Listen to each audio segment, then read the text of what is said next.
안녕하세요. 한의사 이경입니다. 자, 명절 연휴를 보내고 계신 여러분들 안녕하신가요? 자, 최근에야 차례나 가족 모임이 그래도 간소화되어 있지만 그래도 이것저것 챙기는 것이 많은 명절 연휴를 보내고 나면 병원을 찾는 환자들이 부쩍 늘어나요. 가장 흔하게 겪는 증상으로는 두통과 또 장애 증상, 복통, 근육통 등입니다. 특히 연휴 내내 몸을 혹사하고 마음도 편하지 않았던 여성분들의 비율이 단연 높지만요. 그 외에도 연휴 기간 동안 생활 패턴이 바뀌고 생체 리듬이 깨져서 오시는 남성분들, 또 청년들까지도 안전한 것은 아니죠. 이 중에서도 중년에게 찾아오는 명절 증후군은 가볍게 여기서는 안 됩니다.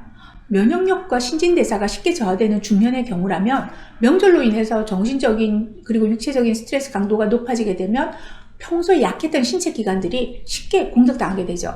그래서 기존에 앓고 있던 당뇨나 고혈압 같은 고질병들이 악화될 뿐만 아니라 방아쇠가 당겨져서 총알이 발사되듯이 아직 경계 단계에 있던 증상들도 새로운 병으로 발전하게 됩니다. 따라서 단순히 피곤함이 심해졌다거나 평소에 앓고 있던 통증이라고 대수롭지 않게 여기시지 말고요. 적극 관리하시는 것이 중요합니다. 그래서 오늘은 명절 이후 가장 병원을 많이 찾는 3가지 증상과 병원 가기 쉽지 않은 명절 연휴 기간 동안의 대처법까지 알려드리도록 하겠습니다.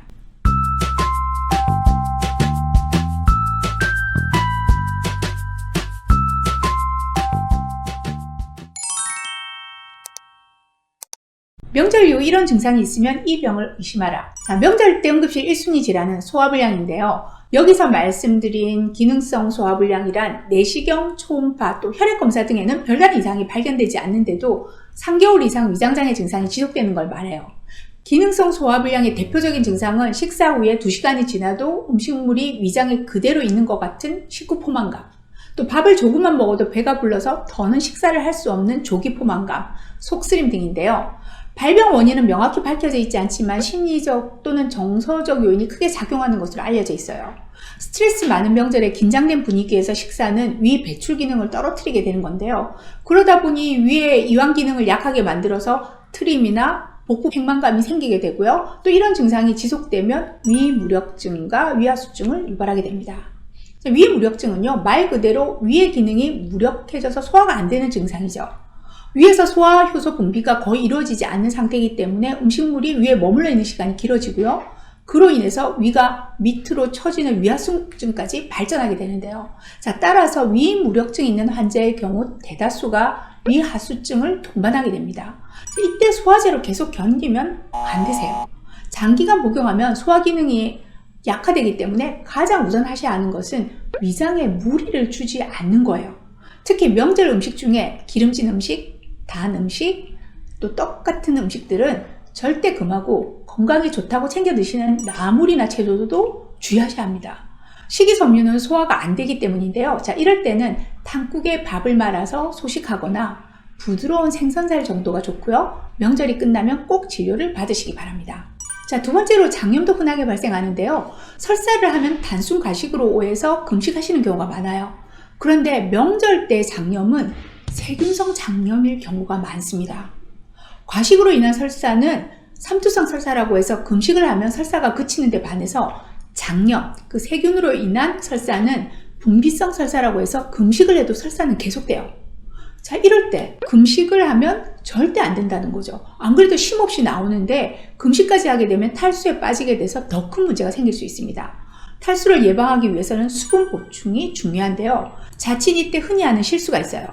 매실 액기스 물에 타서 마시기, 따뜻한 설탕물 마시기는 금물입니다. 당분이 들어가면요, 설사가 더 심해질 수 있기 때문에 미음이나 보리차, 숭늉 등을 소량씩 섭취하는 것이 중요합니다. 자, 또 하나, 세균성 장염에는 설사를 먹게 하는 지사제가 오히려 독이 될 수 있어요. 자, 지사제는요, 식중독 원인균이 체로 배출되는 것을 도리어 방해해서 원인균이 장 속에 오래 머물도록 하기 때문에 복용하지 않는 것이 좋습니다. 또한 염증이 심한 상태에서 지사제를 먹으면 장천공과 같은 위험한 합병증도 동반할 수 있다는 점 꼭 기억하시길 바라요. 마지막으로 흔하게 오는 명절 질환으로는요, 방광염을 들 수 있습니다. 특히 갱년기 주부들은 여성 호르몬 감소로 질내 조직이 건조해지면서 세균에 대한 방어력도 떨어져서 방광염에 더욱 취약합니다. 그런데다가 명절 전 차례 준비, 음식 준비 등 손님 맞이 걱정에 스트레스를 받다 보니 명절 보내고 나면 면역력이 뚝 떨어지기 마련이고 감기 등 감염성 질환에 쉽게 걸리게 되는데요.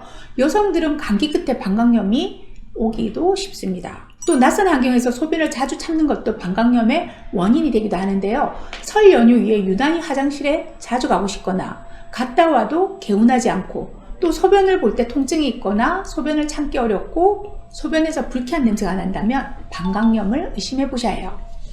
연휴 기간 동안도 수시로 휴식을 취하고 다시 일상으로 돌아가는 연습을 하는 것이 필요합니다. 여성에게 방광염이 있다면 남성에게는요, 요로결석이 잘 나타날 수 있어요. 요로결석의 가장 직접적인 원인은요, 수분 섭취가 부족한 건데요. 자, 물 대신 맥주나 탄산음료를 즐겨 마시는 데다 더해서 오래 앉아 있거나 장시간 움직이지 않는 환경에서 명절 연휴 동안을 보내게 되면 또 그동안에 먹은 기름진 음식이라든가 술이 증상을 악화시키게 되는 거죠. 처음에는 전혀 통증이 없어서 요로결석이라고 의심을 못하다가 옆구리와 허리가 뻐근해지면서 증상이 나타나게 되는데요. 악화되면 식은땀을 흘리면서 한밤중에 응급실을 찾게 되죠.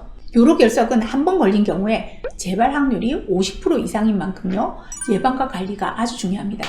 재발을 방지하기 위한 가장 쉽고 중요한 예방법은 충분한 수분의 섭취입니다. 하루에 2리터 이상의 충분한 물을 꾸준히 마시고 금주하는 것이 좋겠죠. 팁을 하나 더 드리자면 옥수수 수염차도 좋습니다.